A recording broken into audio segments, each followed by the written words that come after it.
Welcome to Carrying Wayward, a supernatural podcast for fans who aren't ready to let go, and newcomers to this series who are ready to jump in. I'm Drew Schulman. And I'm Marie Vigourou. In this episode, we're diving into Supernatural, Season 4, Episode 17, It's a Terrible Life. Let's get this show on the road.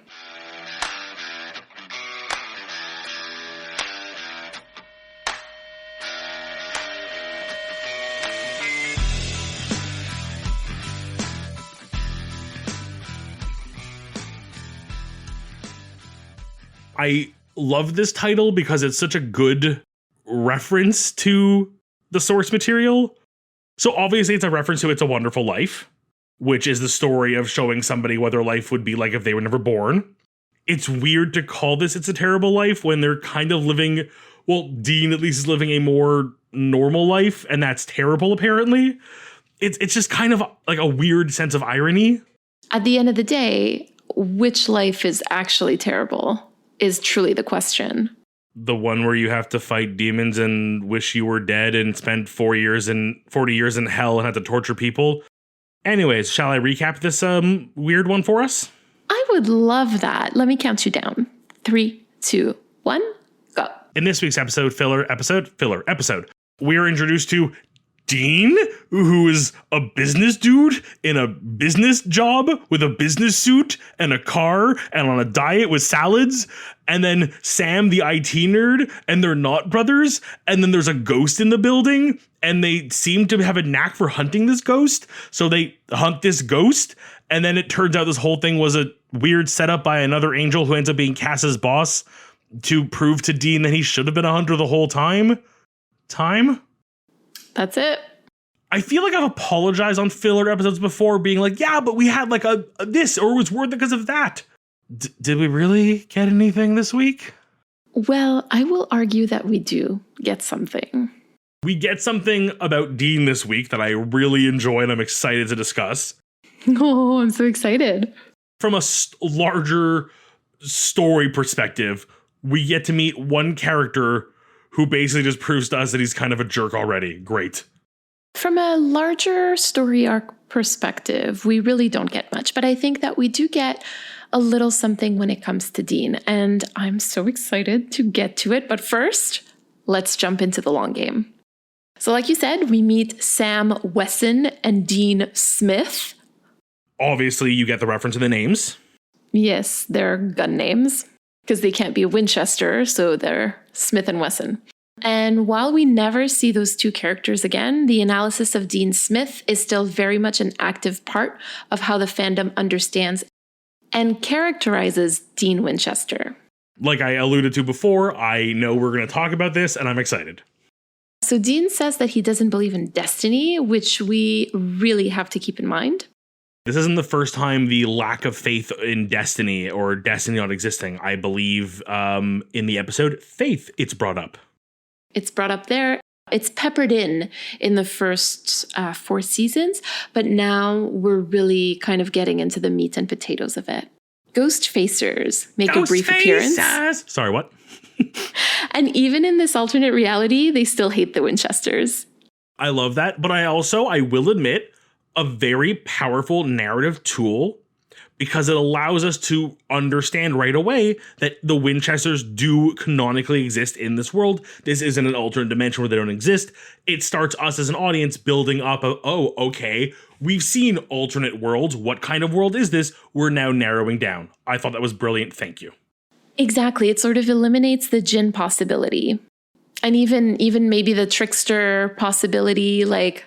That was at the end when they do the reveal. They set his mind. They fix Dean's mind and go, "Oh, everything's back to normal now." I thought, I'm like, it's the trickster. It's the trickster. No, it was not. This is an angel doing this. Just as big a jerk. Surprisingly, huh? Speaking of which, we do meet Zachariah. So far, besides Cass, they've all been jerks. And he says to Dean, "You're a hunter, not because your dad made you, not because God called you back from hell, but because it is what you are." And this is super important. I'm curious to know why exactly you say that. I mean, I understand like thematically and story-wise and character building-wise why it is, but I feel like this is cheating. What do you mean? If I'm trying to prove to somebody that even without all their memory and knowledge and training, that they could be a hunter, and then literally putting them in a haunted house. It's kind of like you've baited the trap and given them like a cheat sheet. Like, this isn't truly, like, if they were just in a small town and something weird happened a few doors down and then they solved it, maybe. But this is literally happening under their nose. It's like, it feels like, I mean, I don't think it was intentional or that's a story break thing. I think it's a writing thing, less than an in-universe thing. I don't think Zachariah did this as a trick. But to me, it feels less honest. Well, Zachariah is not a trickster. I think what I meant more is that this idea that heaven is very invested in Dean being a hunter is very important. So I think that's more what I meant. So I'm just going to be a little bit more explicit about it. I still have my doubts about Zachariah's intentions. I think you're right to have doubts about Zachariah's intention. Oh, geez, another untrustworthy angel? I'm fucking shocked. Well, with my pessimism of the long game out of the way, shall we head to story time where we can be a little more positive, hopefully? Certainly. Today, our theme is acceptance, and I think this is pretty clear. I think we all know what acceptance means, so I'm not going to put you on the spot this time. It comes from the Latin word that mean to take. Okay, so basically when you accept something or someone, you basically consent to receive that thing or that person. It can mean like to come to recognize as valid. So when you accept somebody's identity, you recognize that identity as valid. When you accept a gift, then you consent to receiving the gift. The origin of the word does a better job of helping us understand its meaning than the actual textbook definition of it, because it kind of puts a different angle on it and kind of gets us to where we are now, which is interesting. So let's keep that in mind as we discuss the choices of Sam and Dean in this episode. So I think that for Sam, I mean, it's easy and it's obvious and it's very surface level. It's that he very quickly and eagerly accepts that he's not just a tech guy, but actually a ghost hunter. Basically, like the appeal of feeling like he's been chosen for something bigger is just too appealing to him. I also find that Sam is more of a plot device than a character with development in this episode, so I don't really have much else to talk about for him. I even had the moment at the end of the episode where, like, it just ends with the whole, like, resetting Dean's memory and being like, everything's back to normal. It's like, is Sam still downstairs thinking he just quit his job to go hunt Ghost alone? Like, do you need to go get him or something? Like, is this now like, no, we're not gonna, okay, fine. Just, I assume Sam's fine. Sam is still calling the vet hospital looking for his girlfriend. Oh my God. I forgot to mention in the long game that we do mention Madison, and I had a note saying R.I.P. Madison. Sam really is inconsequential this week. I mean, he really just acts as a ploy to basically move Dean from skeptical to acting and doesn't do much else besides that. There's a few cute moments like the whole calling him Sammy thing. This is truly Zachariah's goal, is to show that our instinct, our true selves is always within us, even without the training and education we've received beforehand. It almost feels like a nature versus nurture thing, that their nature truly is to be hunters. The fact that Sam is not just, I think I should be one of these hunters, it's also, I feel like I'm a chosen one kind of thing, that he's meant for more than just this, I think really like settles in stone. Not that we ever really debated it, but really just solidifies that like the chosen one complex is baked in. It wasn't put there. It was always there. I will just add a tiny, tiny, tiny caveat here, if you don't mind. Last episode, we left on Dean being like, pick someone else. I don't want to do this anymore. Right? So like he's the one who completely wanted to detach from hunting, from heaven, from hell, from all of that stuff. Sam never really wanted to detach from that world, I guess. So I think to a certain degree, it also makes sense that he would be the one more attuned to like himself, because he didn't have that wish to leave, whereas Dean had that wish. So he was like wishful thinking kind of thing. Like he was more susceptible to the power of suggestion. Let's put it that way. Are we okay to move on to Dean? Yes, I feel like you have something you would like to say. Oh, well, however did you know? I want to talk about the elephant in the room when it comes to Dean. So before we talk about his main conscious choice, if I can say it that way, I think we need to talk about the Dean that we see in this episode, because he's not performing masculinity the way that our Dean usually does. And I want to take one example here with the shirt that he's wearing, with the stripe and the contrasting collar, because I was specifically told back around 2009 that only gay men or metrosexuals would wear a shirt like that. Some people might ask, especially our younger audience, might ask, Mary, what's a metrosexual? basically, it was a codified way to talk about an effeminate man, or the way that we would talk about it today would be a man who would defy or not adhere to gender norms.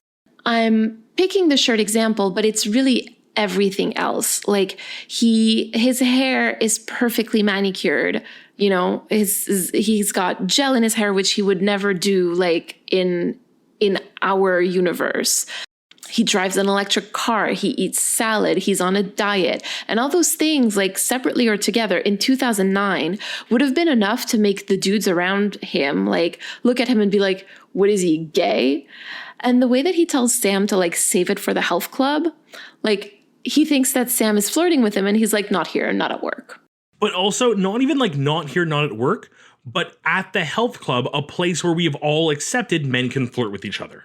Do you agree though, like with the shirt? Because I feel like I'm saying all this and it sounds like super big stereotypes, but like that's what they're using. They're using stereotypes. Supernatural using stereotypes? I'm floored. The sarcasm on this episode's gonna be killing me. This show goes to the tropiness because it's a TV show and it needs to do it that way. And sometimes those tropes are done because it's shorthand to an audience to get something across. And you're right. I feel like this would be lost on today's audience because I think that is very normal now. The term, like you wrote the term metrosexual in our notes. I haven't heard that since grade 7 French class. Don't ask why or how, but I have a very distinct memory of that day in class being called metrosexual by my teacher. There you go. I understand that if we were to do this analysis in like today on a TV show today, we would sound so like stereotypy. But I promise you that this is the way that the show intentionally made it for the audience at that time to read it that way. I really want to drive home how right you are with this. And like, I almost wish I could find an equivalent version of something like that today. The cuffed jeans and the iced coffee. Who is a character in modern media, like very like our current generation of media, that is not outright like queer, but gives off queer vibes and it's clear in their writing and their character. I can't really do it justice. And I think it's because we are in a world now where it is so much more accepted that if a character is going to be queer, they're just going to be queer. Yeah, I think that that's important to mention. We also have a much wider array of representation. And this is not to say that it's anyway, this is not to say, oh, we should be happy with what we have. But this is just to kind of like highlight that we have such a wider array of like masculinity also in media and representations of that. Obviously, I'm thinking about Our Flag Means Death and how this entire show basically spends 10 episodes like dismantling our ideas of what it means to be a man. This uses all of those ideas, those very toxic ideas like that. Yeah, so ultimately, to like recap all this, Dean, in a world where he is not poisoned by being raised by John, is able to accept his true self. Okay, so you're actually going right into what I wanted to mention, because this sort of all comes to light later in the episode when we realize that in this reality or this illusion, however we want to call it, Dean was actually raised by Bobby and Ellen, not John. So basically, our question of how much of John did Dean internalize, or like how much trauma did Dean live through because of John, is answered here. Without and I believe John, the answer is 1 metric fuck ton. 1 metrosexual, essentially. Without John, Dean would be much more accepting of himself and much more expressive of his own identity. We're clearly on the right path in understanding the way Dean was traumatized by his being raised by John. in so many ways, including his sexuality, his personality, and his appearance and everything. And there's also that, at the very end when Zachariah is like, oh, you have a great life, you drive a muscle car and you fornicate with women. Like there's that with women, and it's like, oh, what's he fornicating with now? Oh, I didn't even put that together. Ooh, I like that. I don't like Zachariah, but I like what you imply. I'm sorry, I'm going to break from story time for a second, but I always have trouble knowing whether they're doing this as the butt of the joke. Oh, look, Dean is gay in this reality. This is why it's a terrible life. Or if they're doing it really to show how different he would be. Like if it comes from a place of making fun of Dean, or a place of like characterizing Dean non-judgmentally. I understand where you're coming from, and to continue breaking story a little bit and going to critical, as much as I try to give credit to the writing team sometimes, I don't give them enough credit in this scenario, where clearly if that was the butt of the joke, they would have really driven home the queer Dean thing much more. You think so? I mean, they've literally called people gay or done the "you're gay" joke before. If that was their intention here, why wouldn't they just outright say it? Anyways, I feel like there is still the actual decision that Dean makes this week we kind of should touch on very lightly. So, like, just to briefly touch on it, because it's just so apparent, his main choice is basically that he reluctantly accepts the fact that he is, in fact, a hunter. That's all there is to say on that subject. Shall we continue? I have nothing to add. No, yeah, I mean, that's pretty much it. Like, there's nothing apart from the analysis that we just did. Like, the rest, there's nothing that's surprising about this episode. But seeing as Cass is not in this one, we're not going to be able to talk about him. But is there another place in the episode where you see acceptance showing up? I do have two very weird ones. One is, and again, like this is a trope of the genre and this show, which is whenever there is a lesson to be learnt, in this case, them accepting their fate as hunters. Well, Dean accepting, and Sam, I guess, accepts it a little bit when he smashes the phone. It happens. It's always nice to see the kind of the inverse in the villain of the week, in this case, a ghost who could not let go, could not accept being dead or the company failing or being detached from his work. Bit of a stretch, but it was there. But I think the more important one that I like is the Ghost Facers. Because despite the fact that they referred to the Winchesters as douchebags, I believe, on more than one occasion in that one video they're watching, they still understand that they learnt from them and have to give credit where credit is due. They accept the lessons from their masters, even if they are rivals in their mind. And I think that is very big of them, and I am so proud of those boys. I am going to argue. Go ahead. But I am going to posit then that, or theorize, that the reason why they're calling them douchebags, and I don't know why, but in my mind I have the word douche canoe, but I know that that's not what they're saying. No, it's my favorite variant of douche. But I think that they're doing that because they're actually like homoerotically attracted to them.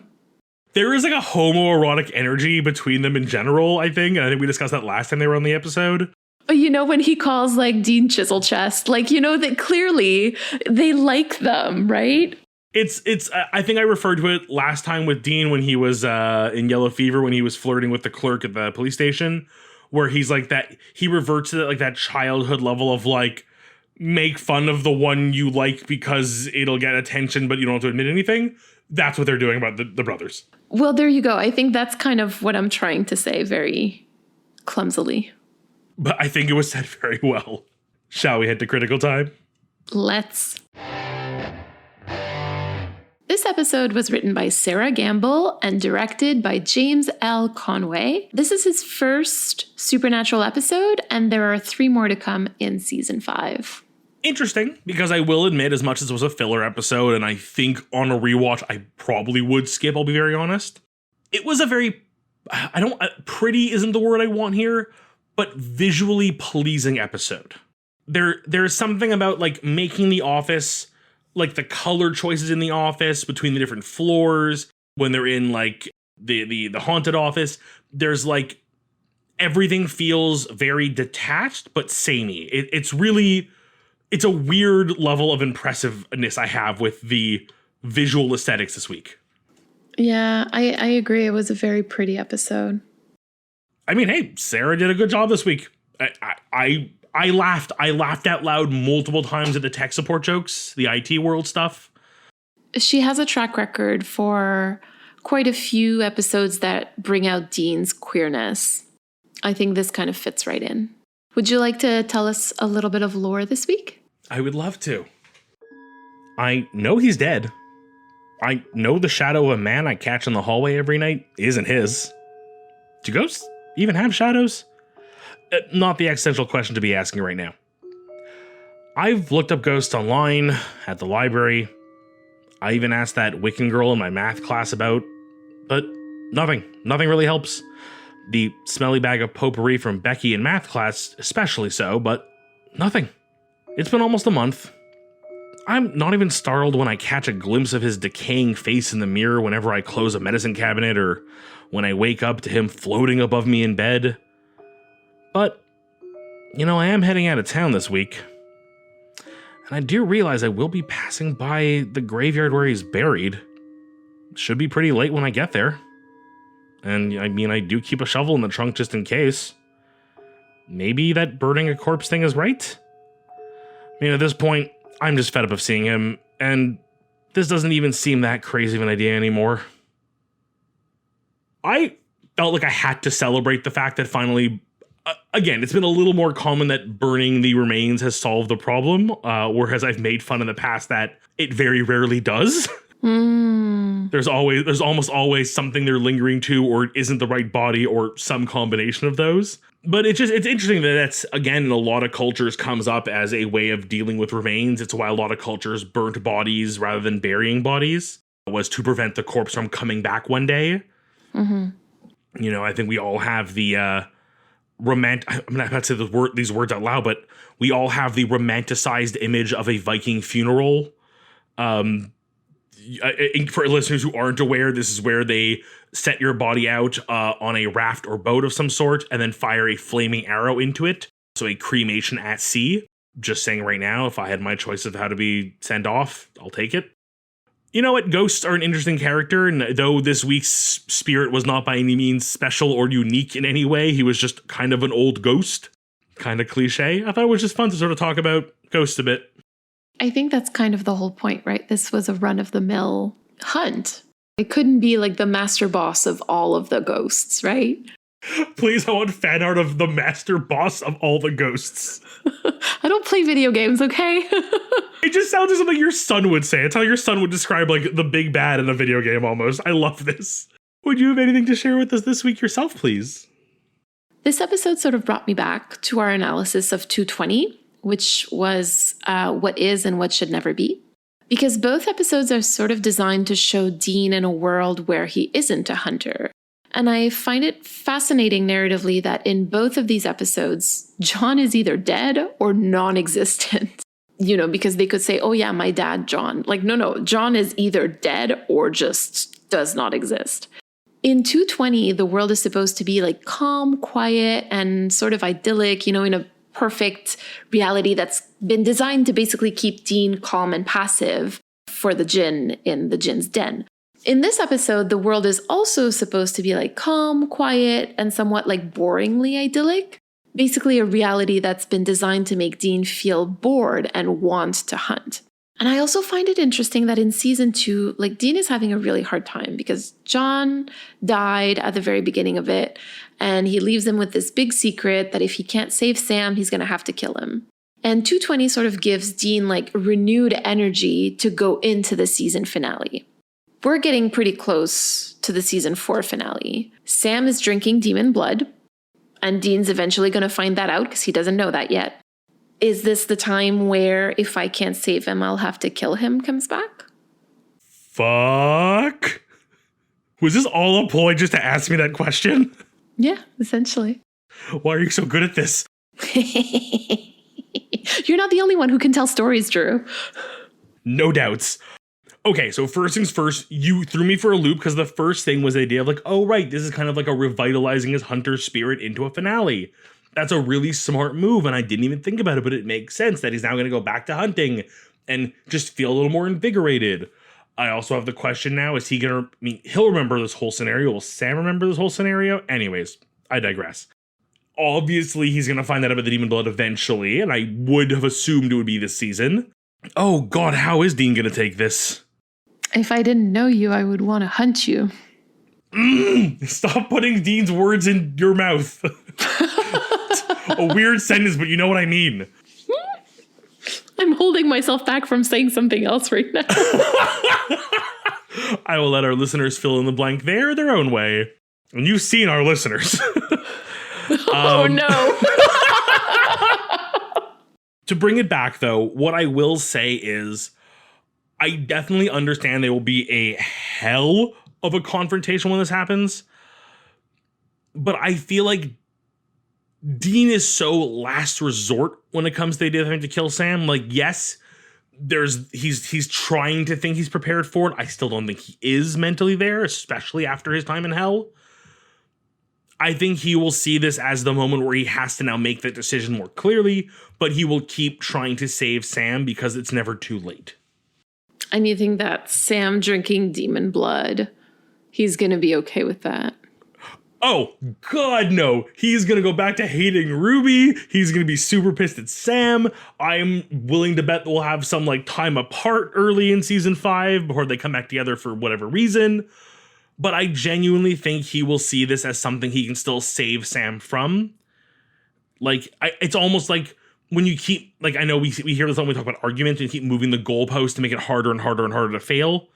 There will always be another goalpost a little further away that he can say, okay, well, that's the line he can't cross. Oh, he married a demon, had a demon baby. Okay, as long as the demon baby isn't raised to be worse than him. Okay, fine. The demon baby's worse than him. As long as the demon baby doesn't kill my wife, we're fine. Okay, he killed my wife. Like, he'll always be able to pass the buck one forward in an excuse to be that there's not too late to save him. He would need some more outside forces to force him to kill Sam, and as I say that, I realize Zachariah is in the season now. Fuck. Shall we see what our community has for us this week? So a little disclaimer. This is a voicemail that we received quite some time ago. I completely apologize. It got lost in our emails. Luckily, this listener contacted us to kind of remind us that this voicemail hadn't been listened to, so we're listening to it now. So this week, we have a message from Soren. And before we listen to it, we want to remind you to send us a 3-minute voicemail. I'm not going to lose that one, I promise. Where do you see acceptance in Supernatural? What should Sam learn to accept? Or to respond to anything else we discussed today, you can use the recording app on your phone and just email us the recording at carryingwayward@gmail.com. Hey guys, I love you so much, and since you're coming up on watching Season 2, Episode 20, What Is and What Should Never Be, I really wanted to add something specific you might not know about this episode. Now, obviously, this was not intended as an Easter egg, because the show I'm going to talk about aired in 2016, almost a full decade after this episode did, but still, it's interesting. This episode stars Melanie Scrofano as the main victim that Dean sees, yet another woman in white, who I don't even know if she got a name, but Melanie Scrofano, well, first of all, she's an absolute queen, and she stars as the main character in the absolutely amazing show Wynonna Earp. Her being the titular character, Wynonna Earp. Now, I'm just gonna give you some details about this show, and I want you to tell me if this sounds familiar to you. So, this show is about 2 siblings dealing with a curse that they have inherited from their family line to have to hunt and be hunted by demons, with one lead demon in particular who killed their parent when they were very young. the only way to kill the demons is with a very special magical gun. The show starts with the quote-unquote chosen one character getting dragged back into their family matters after trying to leave it all behind because their main male parental figure has gone bye-bye under very sketchy circumstances. In their case, it's their uncle's funeral, and it's solved in, like, the first episode, but still. But the main character intended to leave again after that, only to have something happen that makes them decide to stay in the life. Also, the first time the siblings run into each other again, they don't recognize each other at first, and fight for a second before the younger one realizes it's them. And I say fight, but the little sister had a shotgun, so less of a fight, more of a duck and cover. But in the first episode, we also see how the siblings' parent was murdered by demons, with their dad telling the older one to protect their little sibling at all costs. And several seasons later, we meet and learn more about their mom as well.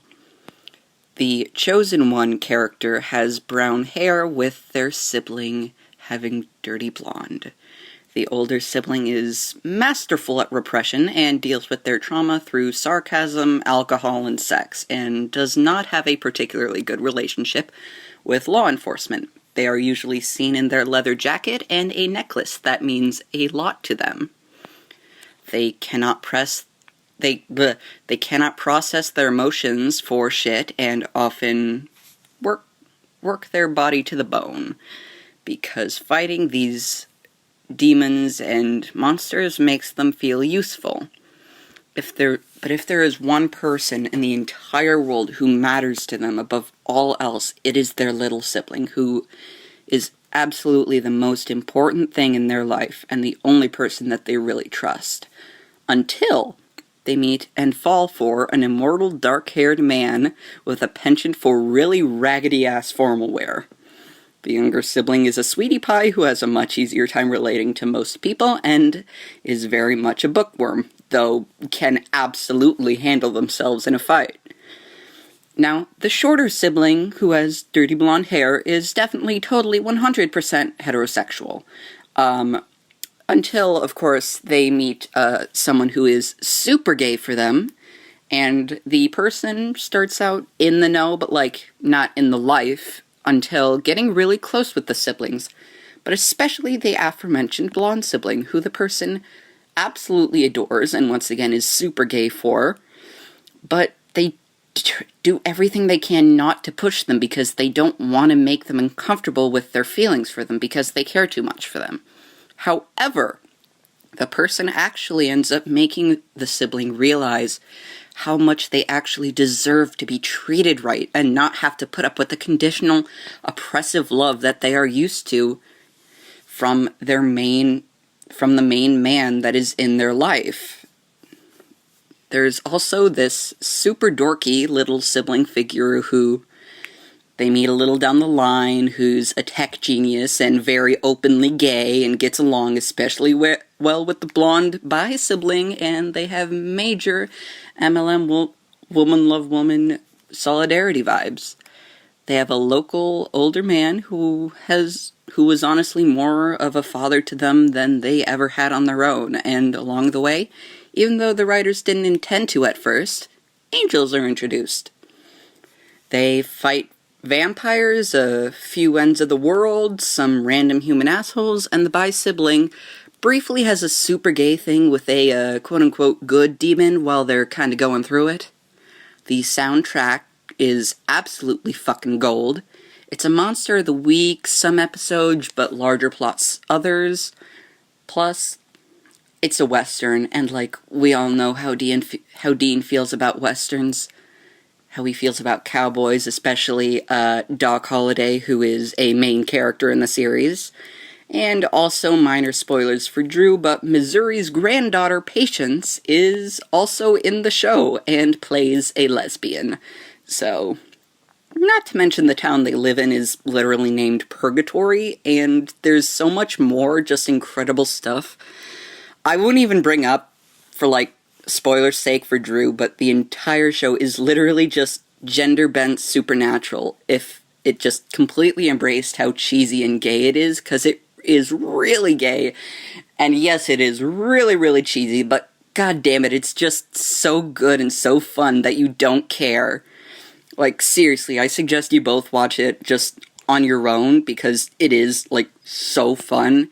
And Marie, you can have, like, a bingo card for all the Supernatural similarities you can spot. But, yeah, when I realized that Melanie was, in this episode, it, just about gave me an aneurysm. But, to wrap it all up, I just want to say some little things, because, like, I love you both so much, and I've had a really shitty year, so you guys bring me a lot of joy, and I want to give you joy back. Drew, you should know you have just the best laugh in the world, and hearing it makes me feel happy every time. And Marie, I can't explain it, but I'm like 99% sure you have a small dog. Like, you just have small dog vibes. Like, you probably have a Maltese or a terrier of some sort. I have no evidence to back this up, but I know that it's true. But, also your voice is really pretty, and, I feel the need to make it known that I sent the Mr. Fizzles tags, and seeing the response video made my frickin' week, because it was a very shitty week, even in a very shitty year. But, the podcast has given me something to look forward to every week, because my life has been a lot of blah lately, and just seeing two people love something as much as I love it, and just analyze it in ways that I'm probably way too dumb to ever do, it just brings me so much joy, and I love you both so much.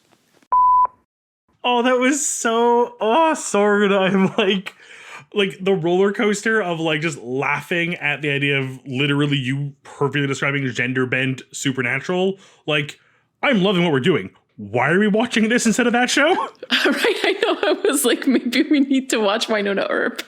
I mean, I will admit, I opened it up on IMDb to look through the cast. Don't recognize anybody else. But I do love the fact that the first episode of season 4 is called On the Road Again. Ah, yes, obviously. I don't know when, how, or where, but I will make sure I consume this content eventually, because that is just too hilarious. And then to have you turn around and just start showering the two of us with compliments and laughing like a buffoon as you describe how much you like my laugh. I'm not doing it intentionally. I laugh when I'm a little giddy, and it's made me giddy, and it was just super sweet to hear this. And I'm so happy that the show is able to bring you something when you that kind of like spark of light when you need it. And I'm happy to be that for you, or for anyone, or for everyone, or for anyone. You're not too dumb. Trust me, if I can do this show, anybody can. When you have a partner that is this intelligent, this smart, and this amazing, and takes such good care of you, anyone would be a good co-host for Mary. Oh my goodness. No, listen. Okay, hold on. There's too many compliments all at once, y'all. Hold on. Okay, let's start with Soren, because they just sent us a lovely voicemail that I really want to respond to. First of all, thank you. I will absolutely be watching Wynonna Earp. I have not watched it, but I've seen like fan cams that sort of like compare Wynonna, I guess, with Dean, I suppose. Like, I'm not sure, right? I don't want to be saying something silly, but yeah, especially now that you're kind of laying it all out for us this way, like I definitely want to watch it. Especially now that I don't have Our Flag Means Death to watch anymore, I'm probably going to switch over to Wynonna Earp. So thank you so much for this recommendation. I also love how, even though I completely lost this email in our inbox, it ended up showing up on an episode where we specifically talked about season 2, episode 20. Yeah, I was like, that was complete coincidence, right? It was complete coincidence. Like, I received an email this week from Soren saying, hey, I had sent a voicemail a little while back and I haven't heard it. And I went back and I'm like, oh no, it got lost, right? Also, I have to say that my childhood dog was part Maltese. So right on the money there. I currently don't have a dog. I have 2 cats, And yeah, but if I were to get a dog, it would probably be like a small to medium-sized dog. That's true. And I mean, Fluffy has some dog-like tendencies and the affection. Fluffy has dog energy, like 100%. He is like my purse cat. Like I could have him in my purse, like a purse dog, and he would be fine. Do we want to reflect a little bit on this week's episode? We certainly can. I told Mary this before recording, but I'll admit it on the show for fun. So I watched this one today on my lunch break at my desk at my IT job, watching, Sam do what I do and like the fun they poked at it. Yeah, it just made me remember that it's important to enjoy what you do. And I feel like a lot of people there's this modern take of like hating your job, and I'm not going to sit here and say like, oh, I have a dream job and it's perfect and everyone should work here and do the 9 to 5 and have a perfect life. Like I'm looking for the day that I can break away from the corporate 9 to 5 world. I'm with everyone on that train. But for the time being, I have some good coworkers. I have found the parts of my job that make me happy, the places that I can, do what I enjoy, whether that be getting involved with the part of my company that is the people looking to plan our appearance at the Pride Parade in Montreal this year and planning some Pride-related events and stuff. It's finding the things that spark joy in you, even in the places where that might not be the easiest. So just reminding myself that even if I'm having a bad day, there are better days, and there's always a way to look for the more enjoyable things, even in the less enjoyable parts of life. Yeah, I think that that's such an important thing in the kind of society that we live in. If we want to kind of be able to enjoy our lives. So thank you for that reminder. And you, my dear, what would you have for us this week? This episode really, I'm going to say introduces, but I understand that it's basically like reintroduces the idea of destiny versus free will. Because I'm currently like at a bit of a crossroads in my life where I finally got my master's degree and I got accepted into a doctoral program in the fall. But if I wanted to, I could also just decline and go work and earn a full-time salary, which I sorely miss, frankly. So I know what I want to do, obviously, which is a doctoral program, but I'm also scared that it's the wrong choice for me. And I don't know, it's probably just the anxiety talking, but this idea of like free will and destiny is giving me all of the feels right now. I guess my call to action is like to trust myself and my instincts the same way that Dean does, or to use maybe the lingo of the show, that I should have faith in myself.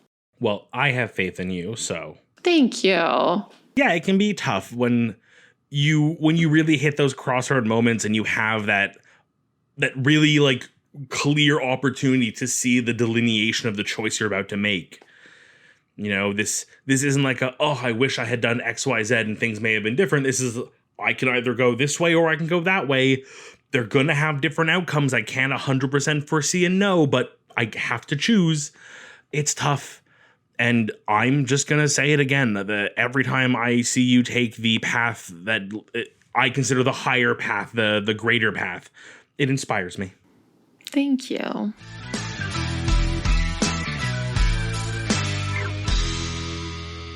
You've been listening to Carrying Wayward, a supernatural podcast produced by Rochelle Castellano, hosted by Mary Vicoureux and myself, Drew Schulman. Thank you to our bunker patrons, Katira, Michelle, and Elle for their generous support. This week, we'd like to thank Soren for their message. Help us keep the conversation going. You can send us a 3-minute voice recording at carryingwayward@gmail.com. Follow us on Twitter, Instagram, TikTok, and YouTube using @carryingwayward, and leave us a rating and a review on your podcast service of choice. Don't forget to join our Ko-fi or Patreon for perks and extra content. You can use the link in all of our social media bios or go directly to carryingwayward.com. Carry on, our wayward friends. I'm like, is fae gender a new thing? Like, is that a new third gender? Being like a fae? No. Fuck yeah, I'm in. No. Fuck masculinity. I'm a fairy, bro.